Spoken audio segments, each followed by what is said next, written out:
The election is coming right up, and we have a Federal Reserve interest rate cut coming in September. We're almost certain that's happening. The market is pricing in multiple cuts, 3 or 4 cuts, almost 1% decrease in interest rates before the year is out. That's what they want. And they keep saying to us that the economy is doing great and is doing fine. Friends, here's the simple fact. I'm going to walk you through a little bit of the history of what we've done with interest rate cuts. And you're going to see that interest rate cuts go along with extreme problems in the economy. The worst times in our economy, this is when we did the interest rate cuts. Okay, we don't do interest rate cuts just for funsies. So the question here is to the Federal Reserve, what is so bad that they need to do interest rate cuts? We're going to talk about that, and we're going to talk about a little bit of the political motivation going on here too. We're going to talk about how the Federal Reserve seems to be seeing that the economy is not as appearing on the Biden-Harris campaign ads. Let's jump into it. Welcome to the Poplar Report. I'm Steve Poplar. I'm an accountant by trade, and we're covering things that the mainstream media doesn't cover. And if you've noticed on this channel, other channels have a tendency to talk for 30 or 40, 50 seconds about random stuff without letting you know what's going to actually be in the video. If that drives you nuts and you appreciate that we let you know what the video is going to be about, hit that thumbs up button. I don't know. It's my pet peeve. I know why other channels do it, but it's really, if you don't know what the video is about, you're going to watch through the first 30 seconds and it counts as a view then. Anyway, without getting into that anymore, let's talk about this. Okay, so when did we cut interest rates in the past? In 2001, with the stock market imploding over the dot-com bubble, the Federal Reserve cut interest rates. Down, down, down, down, down, down. Dot-com bubble, that makes sense, right? Now, there were 2 adjustments. 2 small cuts. Basically, they hiked interest rates and then they brought them back down. In 2002 and then 2003. So that did happen, a couple of very lonesome cuts, okay, but not a program of cutting. They brought the interest rates up again, of course, and then in 2008, with the housing market crisis, they brought interest rates down. 2008, great financial crisis. Gee, was it a problem? Yeah. Did they need to bring down interest rates? Well, they brought them down because there was a crisis. Okay. So from 2008 to when? 2019 was when they started making cuts again. They made a couple small cuts as an adjustment. And that was a little bit just before the 2020 implosion because of the cough, brought the stock market crashing down. So as they're talking now, that's all the cuts we've had. Interest rate cuts since 2000. And if you noticed anywhere, there are a couple adjustments, and then there's full-blown crises. And whenever there was a program of cutting, multiple cuts, there was always a crisis. So now with the stock market pricing in 3 or 4 cuts by the end of the year, does that sound like an adjustment, or does that sound like a full-blown crisis? Now, it may be a full-blown crisis that my person's not going to get in the White House, okay? There may be people out there who are just trying to get their person in the White House, and that can't be discounted. But I think as we look around the economy that you see some problems as well. You see problems all around. You see the inflation damage that's happening to people and to businesses. The stock market's at all-time highs, so that doesn't make sense that stock market at all-time highs and yet the economy is in such bad shape that we need interest rate cuts? How does that make sense?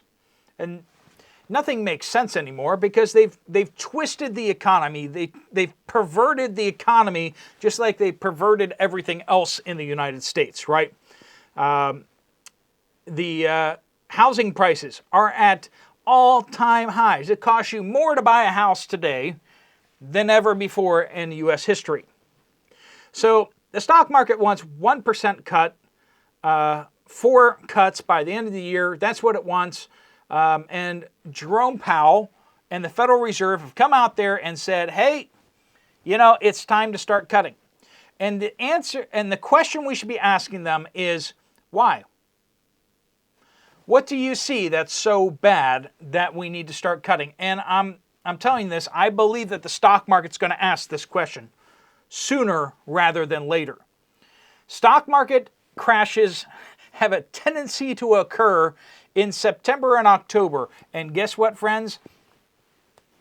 August is almost over.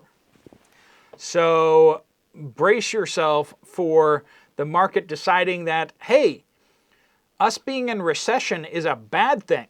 Even if interest rates come down, if our companies aren't making money, then our stock is worth less. And if Harris really has a chance, if Special K has a chance of getting in the White House, that's going to be bad for the stock market too. That's one of the reasons why I say the only thing you really should be doing in the stock market is probably shorting it. But that's my opinion, and that's not financial advice. But friends, getting into something safer is probably a good idea. That's why I'm, you know where I stand. You will not see me waving a gold coin at you. I'm always waving silver at you, and there's a reason for that. That's all I have. I got lots and lots of silver cans filled with food, and I got some silver, right? I don't do gold. I'm not rich, okay? I'm not rich to have gold and stuff like that. I'd like to pay off this house eventually. That's my big goal out there. Get out of debt, pay off the house, and be able to live a little more comfortably there. Anyway, so this is we're getting reports out of the Federal Reserve. Are they just doing this from political points? It doesn't appear to be so, because we're getting a bunch of data from them. They did surveys in Dallas, Richmond, and Philly. All of them have slumped. Economic activity is on the downtrend inside the United States. Others saying basically that they don't think that that the damage done by the cough has been fully realized to the economy. We got Fed surveys this week as the Philly, Dallas, and Richmond business surveys all slumped deeper into contraction. And we also have capital expenditures out there. So basically companies investing in renovating and buying new equipment and building plants and stuff like that. CapEx is dropping dramatically. We've lost a lot of CapEx. We got new orders plunging. Companies are not buying replacement products and materials to make products out there. We got employees plunging as well. So we got all of our economic data indicators are going downhill, even as twisted and lie-filled as they are.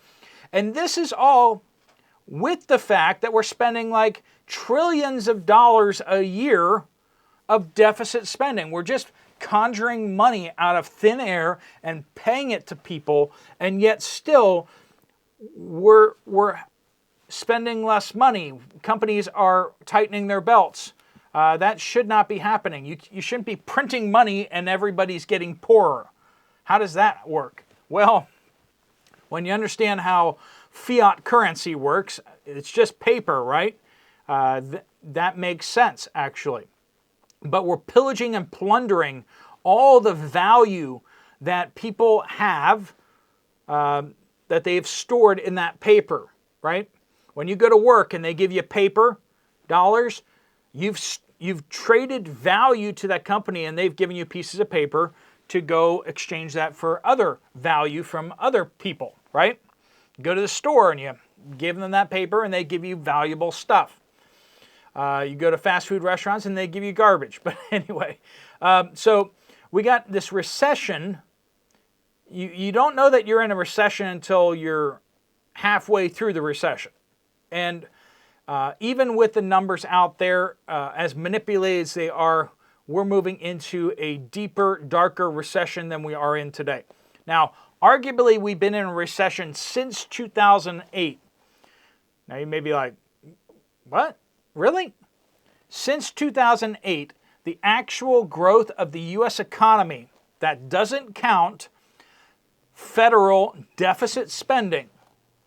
If you take the government spending out of the equation when they spent more than they should have, you actually see that the private economy, the businesses and people's work and everything like that, has actually declined since 2008.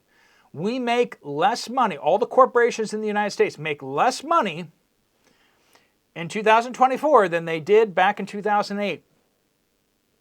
And if that doesn't blow your mind, think about that again. We've been told how much the economy is growing and growing and growing.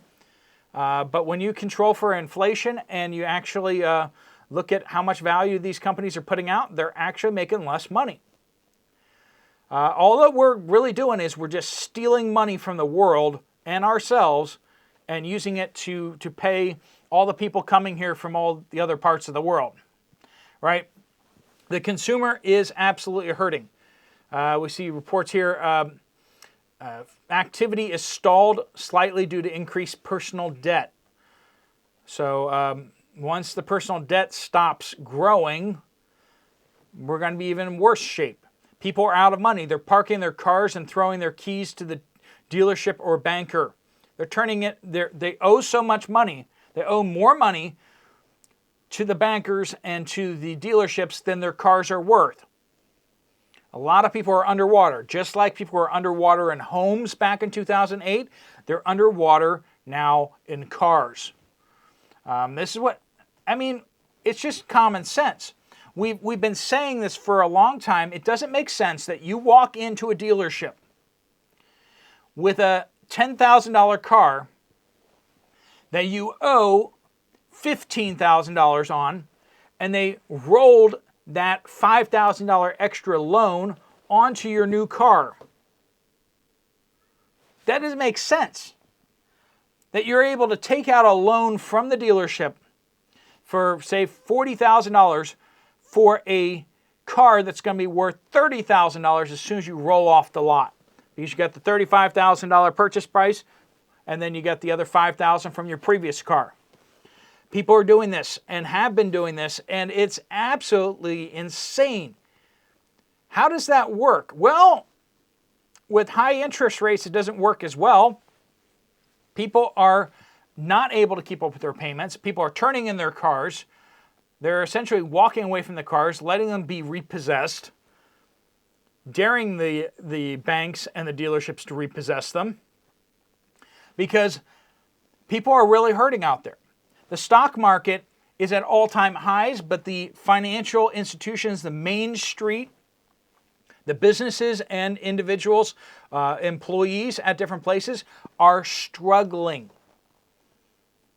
I mean, just ask yourself, are you better off than what you were before?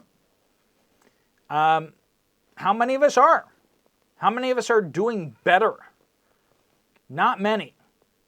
I mean, and in the off chance, if you're doing a little bit better today than you were, 4 or 5 years ago, I mean, you're surrounded by people who aren't, right? People who are struggling to make ends meet. This is difficult, and it's getting more difficult.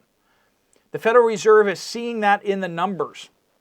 Are they going to cut interest rates in order to get their person into office? There may be some of that going on there too. But we're seeing the data is getting a lot worse for the economy. And when you take into account the fact that we are literally printing trillions of dollars and handing it out to people, not you and me, but they're handing it out to other people, handing it out to Israel, handing it out to Ukraine, handing it out to Pakistan, handing it out to the Taliban in Afghanistan. We're literally giving them money. Not only do they steal billions of dollars worth of our equipment in the disastrous withdrawal, but we're also giving them cash right now this year. month by month, giving them more cash. It's absolutely insane. Why are we paying our enemies? We're subsidizing China. We're subsidizing so many countries out there because the idea is if we give them money, we have control over them. We can get them to do what we want them to do. It's absolutely crazy. It's not working. People take our money, but they don't actually listen to us. They don't respect us. Around the world, we are the least respected country out there, it seems like, because they take our money and then they laugh at us because we're fools. The Federal Reserve is in a bind, and the stock market and the finances are in serious trouble. I've been around as a tax accountant, looking at people's finances, looking at people's brokerage statements and everything like that. I know how stocks and bonds and all that kind of stuff works. We had a financial planning portion of the business that I wasn't fully involved with. I didn't actually do any counseling or anything like that. But I sure saw the results of that. And one of the things I want to keep saying to people that I don't think people are hearing, and you won't hear it until you experience it, but most financial planners will tell you diversify from stocks into bonds because bonds are safe. And I'm going to tell you this, in a stock market crash, bonds have a tendency to drop further and faster than even the stock market does. Safe bonds lose more value in a stock market crash than the stock market does. And that's something that they'll never tell you. They'll never tell you that. And they're like, just diversify into loaning other companies money, loaning municipalities money.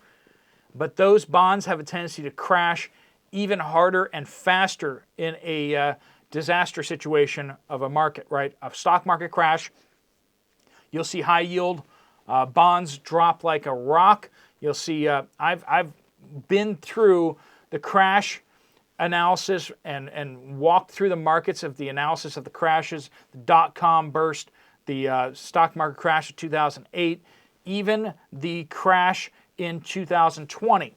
You'll see this, that the bonds, high yield bonds, dropped, or junk bonds, they dropped dramatically, worse than the stock market. You can look it up yourself. So if your financial planners are telling you diversify into bonds as well as stocks and then you'll be safe, that is bogus and awful advice, in my personal humble opinion. So diversify into some real stuff, whether that is really, really safe stocks or investing in some other countries and such. But obviously I'm all about investing in precious metals. But anyway, those are my thoughts out there. We got some serious stuff coming. September is going to get rough if it doesn't get rough before there. Just be careful, folks.